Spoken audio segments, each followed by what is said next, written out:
Azərbaycanlıların toy və yas kimi böyük bir adət-ənənəsi var.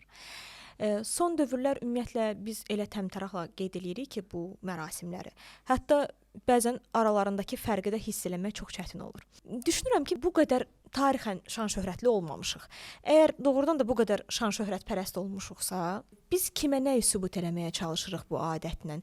Yəni məncə bu adətlər öz qayəsindən getdikcə uzaqlaşmağa başlayır. Son vaxtlar bizim toylar artıq toy mənası, yəni ki, o iki ailənin, iki gəncin deyək ki, qovuşaraq bir ailə qurması və iki ailənin qohum olması mənasından kənara çıxaraq sadəcə olaraq bir şouya çevrilir və insanlar öz statuslarını deyək ki, bərqərar eləməyə çalışırlar. Yəni nəyin bahasına olursa olsun, mən bax bunu eləməliyəm. Mən nəyin bahasına olursa mən maşın almalıyam. Yəni böyük bir borcun, xarici kreditin hesabına, amma bu maşın məndə də olmalıdır. Çünki var məndə, sonra mənə nə göstərmək lazımdır. Yəni bunu toyda eləmək hardasa başa düşüləndir, amma yasda eləmək artıq bilmirəm bu mədəniyyətin hansı hissəsidir? Sizə, bu sadəcə olaraq bizdə böyük bir biznesə çevrilib.